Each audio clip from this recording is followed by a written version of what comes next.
Hi everyone, I hope you've had a lovely feast day so far. We're going to just spend a few minutes now looking at some of the passages from the Bible that we're going to hear in Mass later on. So we're going to look at the first reading, which is from the prophet Isaiah, and we're going to think about what Isaiah is saying to us, what God is saying to us through that passage. We're going to have a little look at the responsorial psalm that's going to be sung in Mass, and then we're going to look at the Gospel that Father Simon is going to read to us. And when we're looking at these, we're going to think about, what is God saying to me in these readings? What does it mean to me? Okay, let's have a look at the first reading. So we're going to have a look at the last couple of lines from the first reading, where God has spoken to Isaiah and he tells him, I will make you a light to the nations, so that the world may be saved. I will make you a light to the nations, so the world may be saved. Now let's think for a little bit about what does that mean? Now God wasn't turning Isaiah into a light bulb. He wasn't going to make him so that he could walk into a room and light up the whole room physically without having to switch on a light or light a candle. That would be useful, wouldn't it? But that wasn't what was happening. And I think this message is also for us as well as for Isaiah. God is telling us that he's going to make us a light for the nations so that we can save the world. Now what does a light do? So when we turn a light on, it brightens up the whole room, doesn't it? Without the light, we might not be able to see things. We might trip over stuff. We might not be able to find the thing that we're looking for.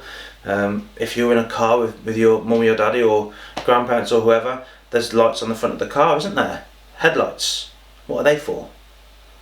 We turn those on when it's dark, don't we? Because otherwise, whoever's driving the car won't be able to see where they're going and they might crash. So we turn the headlights on so that we feel safe and so we can see where we're going. Sometimes we even have special lights that we switch on that give heat lamps. Now they might be used in farms to keep eggs warm so that they can hatch to bring that new life. They might be used if people are sitting outside together having a chat to keep them warm. So light is a very important thing, okay? And we're being told that God is going to make us a light for other people, to show people the way to live, to show people the right way to go, to bring warmth and love and kindness to other people. And that last line there is so that we can save the world. How amazing is that? That sounds like we're superheroes, doesn't it? So if we show people that we should be taking care of the world, then maybe they might copy us. And that could help to save the world. That could help to make our world a better place. So I've got a challenge for you now then. I'm going to leave this slide on the screen for a moment. What can you do to show someone else a really good example? How can you be a light for the people to show them how to save the world? So your teacher can pause this video for a second, and I want you to turn to the person next to you and have a chat about that question. What can you do? How can you be a really good example? How can you be a light to other people to show them how to look after the world? Okay? You've got 30 seconds. Off you go.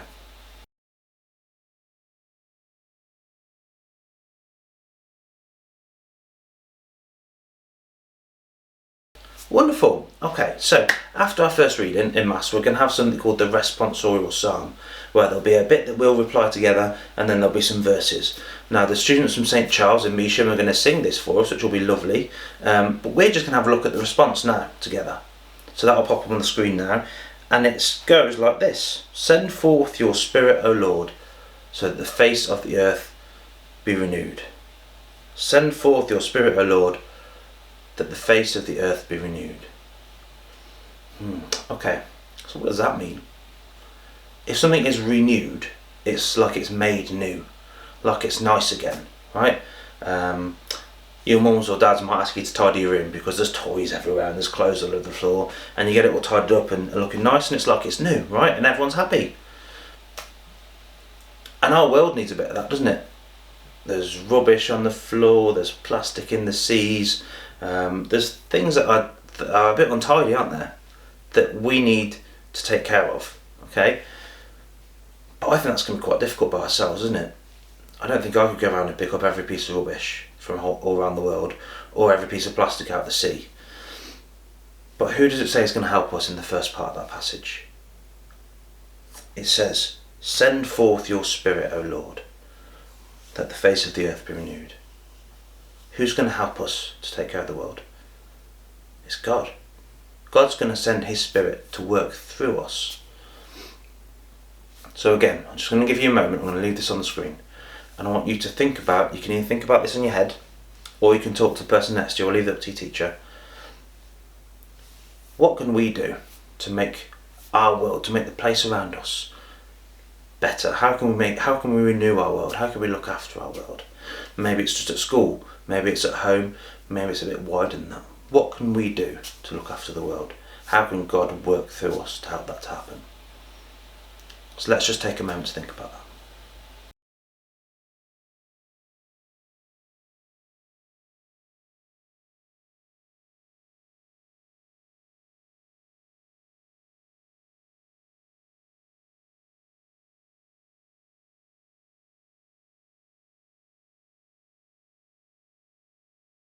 Fantastic. So one more reading to go. We're going to think about our Gospel reading from Mass, which Father Simon is going to read to us later, and it's from the Gospel according to Matthew. But I'm just going to read you the last couple of lines, where it says, "The greatest one among you must be your servant. Whoever makes himself great will be humbled, and whoever humbles himself will be made great." Now that's really interesting, I think. I don't know about you, but I don't have any servants at home. I have to do my own washing up and make the dinner and hoover up and things like that. I don't have someone to do it for me. But when I think about servants, I don't know about you, but it makes me think about like kings and queens like Henry VIII or something like that, living in a big castle, and they've got all these servants, right? And if you were to think about the people that lived in that castle and who was the most important, you think the most important person is the king or the queen, right? And probably the servant is one of the least important people. Okay, but in this passage we're being told the greatest one, the most important person, is the servant, the person who serves other people. That's really interesting, isn't it? And it goes on to say, whoever makes himself great will be humbled, and whoever humbles himself will be made great. Now, to humble yourself means to put other people first. Not to go around and say, "Oh, look how great I am, I'm the most important person." It's to put ourselves last and to look after other people. Now, when I read that, there was another Bible story that I thought of, and I'm going to pop the picture of that on the screen now. I wonder if you know what story this is. This is the story of when Jesus washed his disciples' feet. Now, Jesus was really important. He was the Son of God. He was God himself. He was the leader, he was the important guy, right? But he was putting himself last. He was humbling himself and putting all of his disciples first. He got down onto the floor in the dirt, took off his disciples' sandals and washed their feet. Now, I don't know when the last time was the disciples would have had a shower or a bath. It would have been a long time ago. They'd have been walking about in the heat, their feet would have been sweaty and stinky, they'd have had dirt stuck to it and dust, they'd probably had blisters, their feet would have been disgusting, it would have been yucky, right? But Jesus got down onto the floor, took off their sandals and washed their feet for them. He put them first.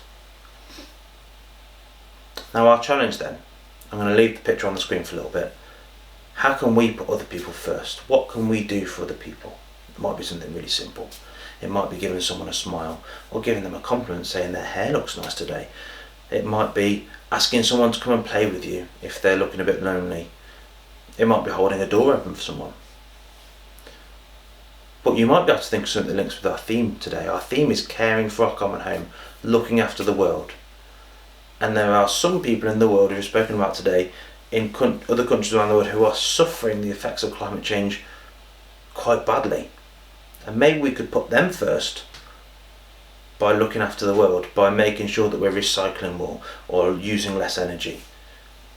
But I'm going to let you have a think about it. Maybe you can have a chat with the person next to you or with your teacher.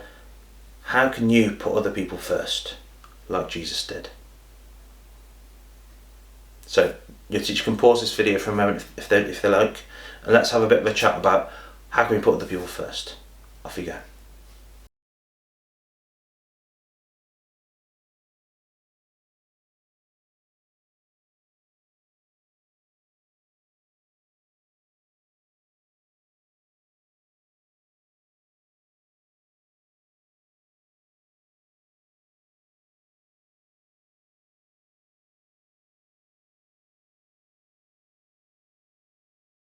Okay, wonderful.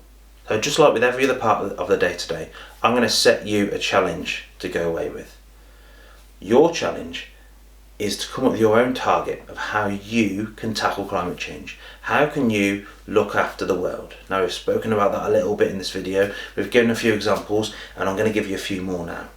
Maybe you could join your school's eco team, or you could find out about what they're doing, what their targets are, and you could help them with that work. Maybe you could focus a bit more on recycling, both at home and in school. If you've got something plastic in your lunchbox, maybe you could wait until you get home and pop it in the recycling bin. Maybe you could speak to mum and dad and make sure you've got a recycling bin and that the recycling happens. Perhaps you could make sure that lights are switched off when they're not being used, or that an adult switches off a plug socket when it's not being used, so that we save energy. Maybe at school or at home, with the help of an adult, you could write a letter to your local MP. That's your member of parliament, who they're the people that make laws and help run the country. And you could ask them, what are you doing to look after our world? What things are you doing to make sure that the whole country are living more sustainably and looking after the world better? But I'll leave it up to you. Your challenge, when this video finishes, is to go away and think of your own personal target of how you can look after the world. And when we join together for Mass at the end of the day, we're going to pray for all of those things and ask God to help us with them. Sound good? Fab. Okay. Right, I'll see you later. Thank you for joining me. Bye bye.